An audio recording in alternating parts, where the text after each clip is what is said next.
अब बहुत सारे पार्टी का है कि भाई हमको मंदिर बनाना है, तो उनको मंदिर बनाना है, उनको मंदिर बनाने के लिए उनको मैं धन बधाई देता हूँ। और मेरा विचार है कि भाई बच्चे का इलाज के लिए हॉस्पिटल बनाना है, बच्चे को पढ़ने के लिए स्कूल बनाना है, तो हम स्कूल बनाएंगे, आरक्षण दिलाएंगे। अब जिनको मंदिर बनाना, मस्जिद पे राजनीति करना, वो मंदिर मस्जिद पे राजनीति करे, हमें उससे कोई इतराज नहीं। नीतीश कुमार जी भी लाइन में लगे हैं प्रधानमंत्री बनने के लिए, राहुल गांधी जी भी लाइन में लगे हुए हैं प्रधानमंत्री बनने के लिए, और देश के बहुत बड़े बड़े नेता भी लाइन में लगे हैं कि प्रधानमंत्री बनने के लिए। मोदी जी को बदल के दूसरे को लाएंगे, और शायद दूसरे को लाएंगे, वो करेंगे, और जब वो नहीं करेंगे तो उसको फिर बदला जाएगा। नमस्कार, मेरा नाम आलोक है। आप लाइव स्ट्रीज देख रहे हैं। बिहार में जाति आधारित गणना की रिपोर्ट प्रकाशित हुई और उसके बाद तमाम नेताओं की ओर से अलग अलग प्रतिक्रियाएं आई। हमारे साथ सन ऑफ मल्ला मुकेश सहनी हैं, जो संकल्प यात्रा पर निकले हुए हैं, संकल्प यात्रा करा रहे हैं, गांव-गांव में जा रहे हैं। मुकेश सहनी जी, बहुत बहुत स्वागत है आपका। इन दिनों जो कास्ट सर्वे हुआ बिहार में, जाति आधारित गणना हुई, आपने मुख्यमंत्री से बात भी की है, मुख्यमंत्री से फ़ोन पर बातचीत आपकी हुई है, जो हमारे पास जानकारी है आपने उन्हें बधाई भी दिया है। निश्चित तौर पे देखिए, ऐसे समय में, जिस समय में इमरजेंसी के जैसे दौर अभी है, जो अगर विरोधी अगर आवाज़ उठा रहा, विपक्ष वाला आवाज़ उठा रहा, उनको कहीं ना कहीं परेशान किया जा रहा है। ऐसे दौर में माननीय मुख्यमंत्री नीतीश कुमार जी एक साहस वाला काम किए कि जाति आधारित जो गणना कराएं बिहार में। इनके लिए मैं मुख्यमंत्री जी को आपके माध्यम से भी धन्यवाद देता हूँ। और राजनीति में सबसे बातचीत वगैरह सब जारी हमेशा रहता है। रिश्ता अपना अलग बात है, रिलेशन अपनी चीज़ है, और पॉलिटिकल बात अपना अलग रहता है। मुख्यमंत्री से निजी संबंध अभी भी ठीक है? हाँ हाँ, हर पार्टी में हर नेता से अच्छे संबंध है हमारे। पर्सनल हमारी तो कोई लड़ाई है नहीं। रहा कि हम जिस विचारधारा से जीते हैं, जिस विचारधारा को लेके काम कर रहे हैं, उसके लिए मतभेद हो सकता है, मनभेद हो सकता है, लेकिन हमारा पर्सनल जो होता है वो हमेशा हर पॉलिटिकल पार्टी से अच्छा होता है। ऐसा नहीं है कि एनडीए में कुछ लोगों से अच्छे संबंध नहीं, एनडीए में भी अच्छे लोग बहुत सारे लोगों से अच्छे संबंध है, आरजेडी में भी बहुत सारे लोगों से अच्छे संबंध है, कांग्रेस पार्टी में भी अच्छे संबंध है, और मुख्यमंत्री जी से तो अच्छा संबंध हमेशा रहा है। क्योंकि मुझे याद है, लगता है कि हमेशा रहेंगे, क्योंकि मुख्यमंत्री नीतीश कुमार जी को, लालू प्रसाद यादव जी, ऐसे नेता सबको हमेशा हम लोग दिल में रखते हैं, और वो राज्य के लिए, समाज के लिए हमेशा बहुत कुछ उन्होंने किया है, और जिसको लेकर हमेशा हम लोग याद करेंगे, सम्मान हमेशा देने का काम करेंगे। अच्छा, आपको लगता है कि जिस तरह से बातें हुई, मुझे याद है आप उस वक्त मंत्री थे बिहार सरकार में, जब कास्ट सर्वे की बात हुई थी, तो आपने भी उस कमेटी में सहयोग किया था, आप भी उस मीटिंग में गए थे? हाँ, एक प्रधानमंत्री जी से जब मुख्यमंत्री जी के नेतृत्व में मिलने का बात हुआ, इस खास करके जातिगत आधारित गणना करने के लिए, तो उसके लिए भी हमारी पार्टी साथ में थी, और हम लोग मुख्यमंत्री जी के साथ गए बिहार में। हमने तो स्पेशल हमने कहा था कि सरकार अपने खर्चे से कराए, अगर ज़रूरी पड़े तो हम 5 करोड़ रुपये देने के लिए तैयार है, और सरकार अपने खर्चे से कराए, और सरकार फिलहाल अपने खर्चे से बड़े पैसे खर्चा करके कराए हैं। तो इसके लिए हमेशा इसका पक्षधर रहे हैं कि राज्य में जातिगत गणना होना चाहिए, ताकि लोगों को पता चले कि किस समुदाय के लोग कितने परसेंटेज में हैं, उनकी आर्थिक स्थिति क्या है, वो किस तरीके से ज़िंदगी जी रहे हैं। आज मुझे देखने के लिए जो मिल रहा है अभी, सच या झूठ, अभी जो फेसबुक पे या ऐसे सोशल मीडिया पे वायरल हो रहा है, हमको देखने के लिए मिल रहा है कि हमें आसमान से भी कम ज़मीन हमारे पास है। इतनी बड़ी आबादी को हम देख रहे हैं कि पासवान से भी कम संख्या में। आबादी तो आपकी पासवान से ज़्यादा है ना, अति पिछड़ों की? हाँ है, लेकिन उस अनुपात अगर हम देखते हैं, जब अगर उनके 5% पे अगर 1% है, तो हमारे पास 10% है, तो हमको 2% ज़मीन होना चाहिए, लेकिन हमारे पास 2% नहीं है। हमारे पास तकरीबन 1.5% के आसपास है। तो एक इस हिसाब से हम मानते हैं कि हम उनसे भी कम में हमारे पास ज़मीन है। आपको लगता है कि इस रिपोर्ट से ये सच्चाई सामने आई? हाँ, ये रिपोर्ट से ये सच्चाई आया ना, तो ये कहाँ किसी को पता चलने वाला था कि किसके पास कितना ज़मीन है, कितना क्या चीज़ें हैं, वो नहीं जानकारी था। लेकिन ऐसे तो हमने इथनोग्राफी रिपोर्ट निषाद समाज को कराया गया, तो उससे पता चला कि हमारी स्थिति क्या है। हमारी स्थिति निश्चित तौर पे SC ST में के लायक है, और उसके लिए राज्य सरकार ने अनुशंसा कर दी, अभी मोदी जी को करना है, और केंद्र सरकार के पाले में है। तो इथनोग्राफी मेरे लिए बना है, लेकिन औरों के लिए बना नहीं है। मैं कितना शक्तिशाली हूँ उससे मुझे पता था, मैं कितना कमज़ोर हूँ मुझे पता था, और कितना कमज़ोर है या शक्तिशाली था ये मुझे नहीं पता था। ये पता अभी रिपोर्ट से पता चल रहा है कि हमारी संख्या इतना है, अगला का संख्या कितना है, सब आंकड़ा ऐसे जी रहे थे। समाज कितना मजबूत, कितने परसेंट आप लोग? अभी हम लोगों ने देखा कि 9.5% हम लोग निषाद समाज के सभी उपजाति मिला के 9.5% है, और जो मंडल में 10% ये एकजुट रहेंगे? हाँ, एकजुट है, सबके बेटी रोटी का संबंध है, सभी को राजनीति करना है, राजनीति में अपनी भागीदारी लेना है। जब मुकेश सहनी के साथ नहीं है तो किसी और के साथ क्यों, क्या वजह है? जब मुकेश सहनी के साथ अगर निषाद नहीं रहेगा तो मोदी जी के साथ रहेगा, इसका कोई कारण होना चाहिए ना। हाँ, कारण होगा कल अगर मोदी जी आरक्षण लागू कर देंगे तो शायद मोदी जी के साथ रहेंगे। अगर कारण ये नहीं है, अगर मोदी जी आरक्षण नहीं कर रहे तो बताइए कि हमारे लोग विरोध में रहेंगे कि नहीं रहेंगे? जब आप विरोध 10 करेंगे, क्यों नहीं करेंगे? 10 साल से सरकार है केंद्र में, मैं 10 साल से 2014 से लगातार लगा हूं कि मोदी जी आप निषाद समाज को बंगाल में आरक्षण है, दिल्ली में आरक्षण है तो कीजिए, और उनका दायित्व है, जो कुर्सी पे बैठे हैं उस कुर्सी पे बैठने का और उसका दायित्व है कि समाज का हर वर्ग को, लोगों का आवाज़ को सुनना, उनके समस्या को दूर करना। पहले नहीं हुआ तो इसका मतलब ये नहीं कि आगे नहीं करेंगे। तो उनका दायित्व है और दायित्व को वो पूरा नहीं कर रहे।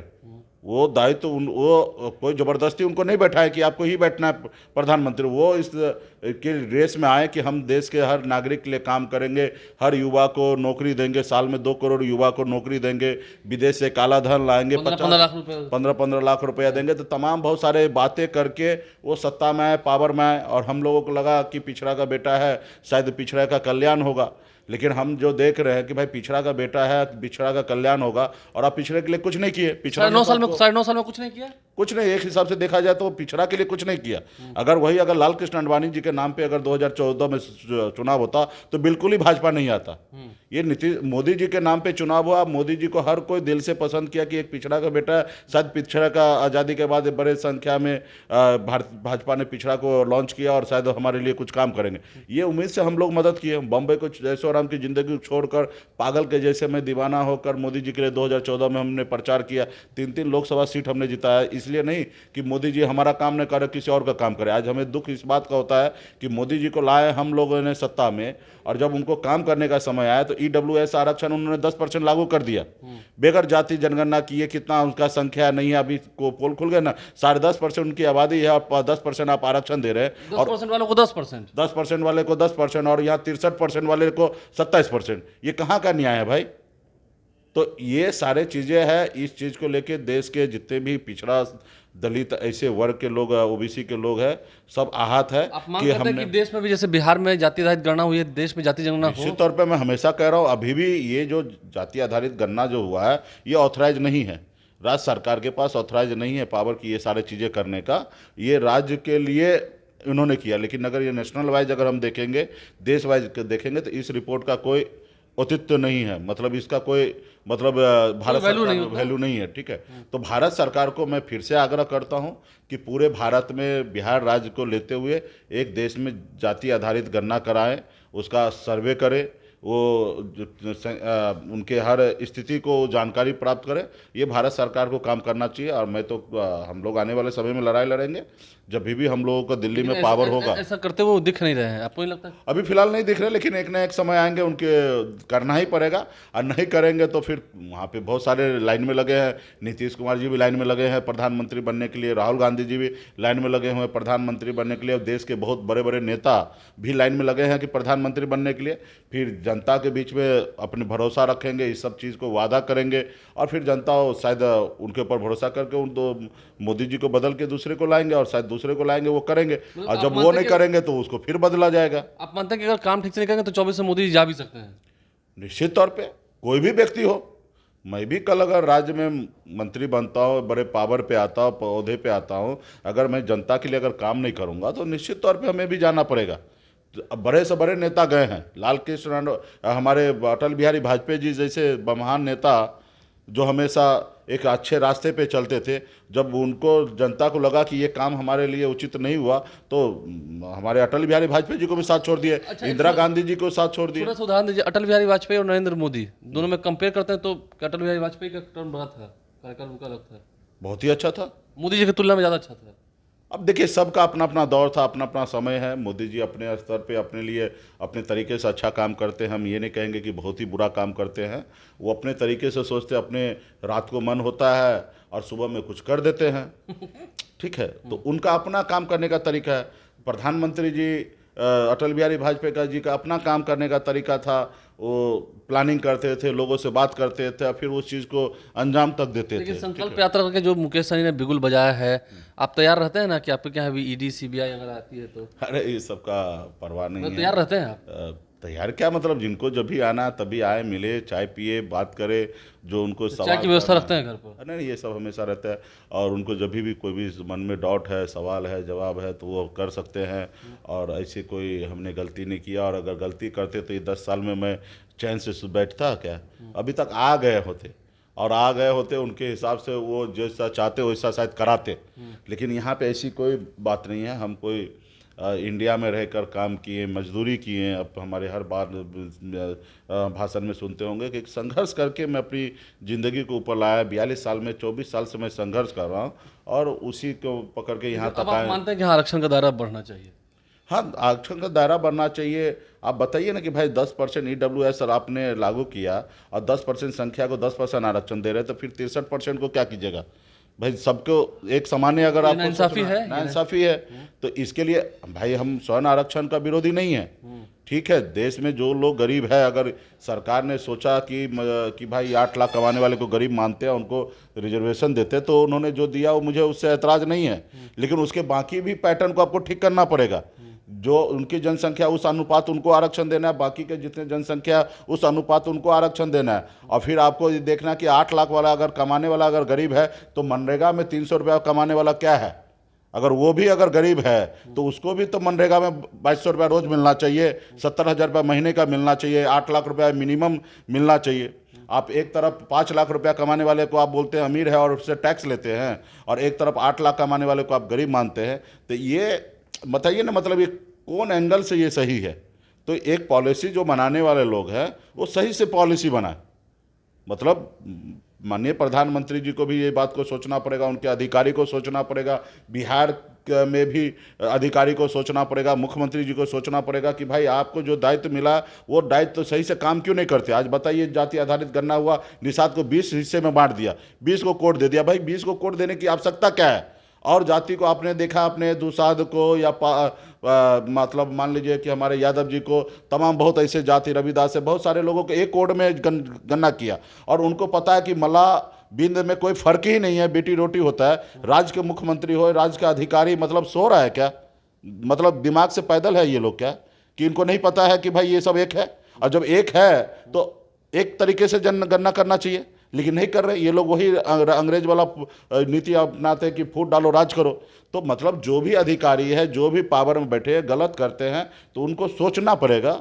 और हम लोग उसके लिए उनको आईना दिखाने के लिए बैठे हैं लड़ाई कि जारी आप रहेगी। गलती कर रहे हैं। और हाँ, निश्चित तौर पे कल हमारी पावर आएगा, सरकार में आएगा। इससे पहले भी हमने मुख्यमंत्री जी से आग्रह किया था जब हम पावर में थे, कि एकीकरण करने के लिए। और आने वाला समय में हमें नहीं लगा कि इतना बड़ा इशू होगा, एकीकरण हो या ना हो, मुझे इसके लिए उतना हम गंभीर नहीं थे।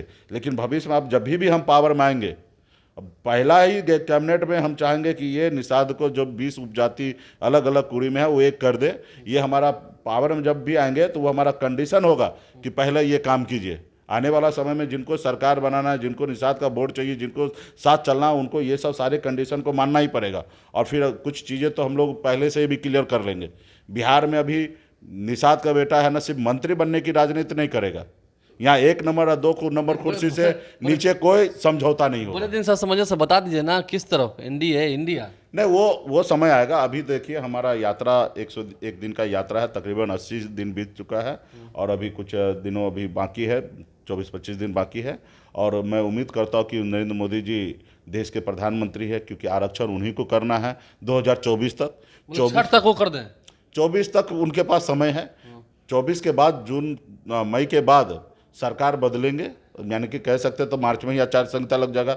मार्च के बाद अगर मार्च से पहले कर दिए, तो मुझे लगता है कि निषाद का समर्थन उनको प्राप्त होगा। नहीं करेंगे तो निषाद उनको विरोध करेंगे और बदलने का काम करेंगे। और जब बदला जाएगा, तो हम उनसे उम्मीद करेंगे। ताकत है कि बदल देंगे। क्यों नहीं बदल सकते? यूपी, बिहार, झारखंड में हम 10% तो बिहार में प्रमाणित हो गया ना। अब 10% वोट इधर से उधर हो जाना, मतलब 20% का नुकसान होगा। अब 20% अगर जिस पार्टी का नुकसान हो, तो यूपी, बिहार, झारखंड में 60-70 सीट आप चुनाव हारिएगा। और यूपी, बिहार से ही दरवाज़ा खुलता है दिल्ली जाने का। अगर यहीं पे अगर हम दरवाज़ा बंद कर दे तो दिल्ली कैसे पहुंचेगा। तो निश्चित तौर पे हमारे पास ताकत है। देखिए आज से 10 साल पहले जो ताकत था वो उससे कई गुना ज़्यादा आज है। 10 साल पहले निषाद को कोई जानता नहीं था, नोटिस नहीं लेता था, आज लेने लगा। और आने वाला समय में और इससे बेहतर ताकत बनाएंगे लोग।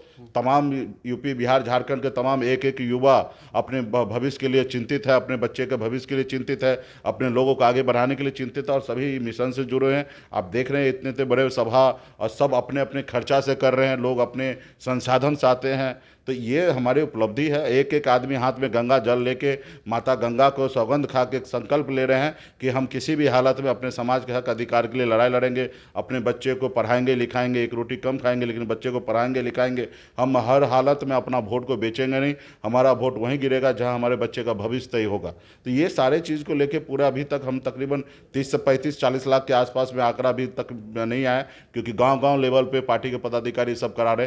तो 30-40 लाख का आंकड़ा अभी तक पार कर चुके। ये सारे लोग हाथ में गंगा जल लेकर संकल्प किया और ये अभियान जब तक हम किसी गठबंधन में नहीं जा रहे तब तक ये चलेगा।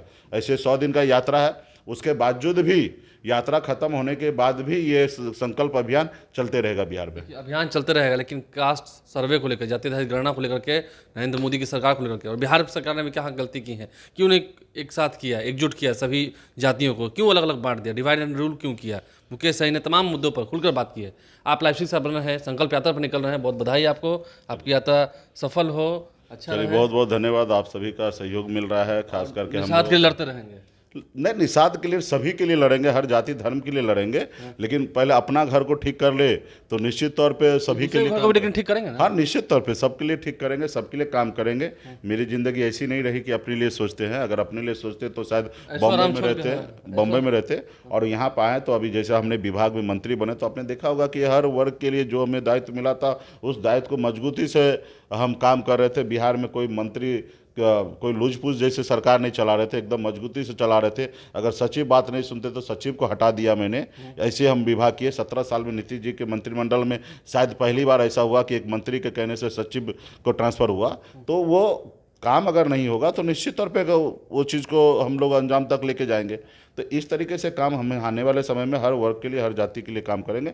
अभी घर की एक समस्या है जो बरसों से लड़ाई है, समाज के लोग लड़ाई लड़ रहे हैं आरक्षण का। हम चाहते कि वो जो हमारे जिस मिशन को लेकर हमारी पार्टी का जन्म हुआ, स्थापना हुआ, सब पार्टी के अपना अपना विचार है। तो हमारी पार्टी का यही स्थापना विचार है कि भाई हम लोगों के लिए काम करें, निषाद समाज को आरक्षण दिलाएं। अब बहुत सारे पार्टी का है कि भाई हमको मंदिर बनाना है, तो उनको मंदिर बनाना है, उनको मंदिर बनाने के लिए उनको मैं धन बधाई देता हूँ। और मेरा विचार है कि भाई बच्चे का इलाज के लिए हॉस्पिटल बनाना है, बच्चे को पढ़ने के लिए स्कूल बनाना है। तो हम स्कूल बनाएंगे, आरक्षण दिलाएंगे, अस्पताल बनाएंगे। अब जिनको मंदिर बनाना, मस्जिद पे राजनीति करना, वो मंदिर मस्जिद पे राजनीति करे, हमें उससे कोई इतराज नहीं। कोई इतराज नहीं। देखिए सियासी व्यंग हो रहे हैं, आप समझ रहे हैं। हमारे चैनल को सब्सक्राइब कर लें, साथ साथ फेसबुक पेज भी लाइक करें। धन्यवाद।